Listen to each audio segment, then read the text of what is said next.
Hadirin, kita akan beralih ke pertanyaan selanjutnya untuk calon presiden nomor urut 1. Kami persilakan kepada panelis Bapak Gun-Gun Herianto untuk mengambil subtema di fishball. Persilakan panelis. Ya, bisa dibuka terlebih dahulu.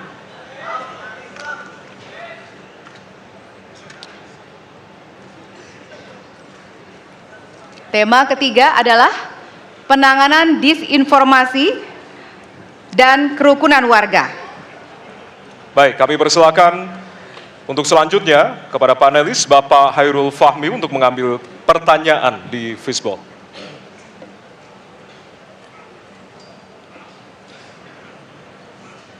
Ditujukan ke depan adalah amplop Huruf A. A. Baik. Amplop A untuk penanganan disinformasi dan kerukunan warga.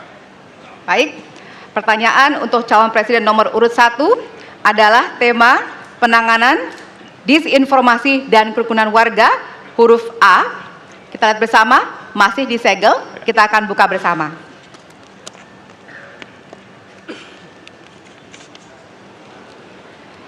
Sejauh ini masih banyak ditemukan kasus-kasus persekusi, kekerasan, dan diskriminasi oleh satu kelompok masyarakat terhadap kelompok lainnya.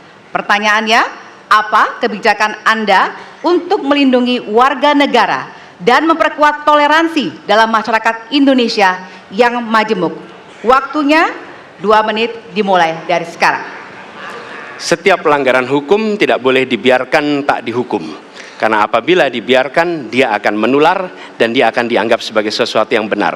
Karena itu langkah yang pertama adalah setiap kali ada pelanggaran dikerjakan oleh siapapun, kapanpun, dimanapun, maka tegakkan aturan, tegakkan hukum. Nomor 1. Yang kedua, ketika kita berbicara kerukunan, maka kita harus melakukan usaha berkomunikasi dengan semua. Negara tidak boleh memusuhi salah satu unsur yang ada di masyarakat. Nggak boleh. Negara adalah penyelenggara yang harus menjangkau semua.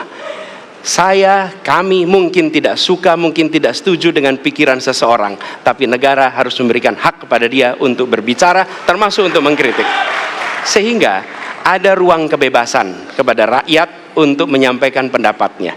Jadi, kita harus sadar, negara bukan mengatur pikiran, negara bukan mengatur perasaan, negara mengatur tindakan. Di situ kita atur. Dan bila melanggar, maka itu dilakukan tindakan penegakan hukum.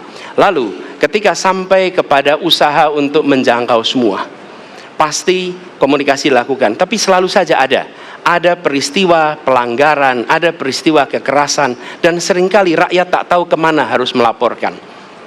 Dan ketika mereka berhadapan dengan pihak lain, seringkali mereka membutuhkan bantuan hukum. Karena mereka berhadapan dengan berbagai unsur yang ada di masyarakat. Karena itu kami merencanakan membuat sebuah program yang disebut sebagai online untuk pelayanan pengacara gratis. Jadi ini adalah online pelayanan gratis. Yang kami sebut sebagai, istilah yang kami gunakan adalah Hotline Paris. Itu namanya kira-kira. Nah, dengan cara begitu, maka rakyat mengalami masalah bisa minta tolong kepada negara untuk didampingi pengacara dari negara. Terima kasih. Baik. Terima kasih.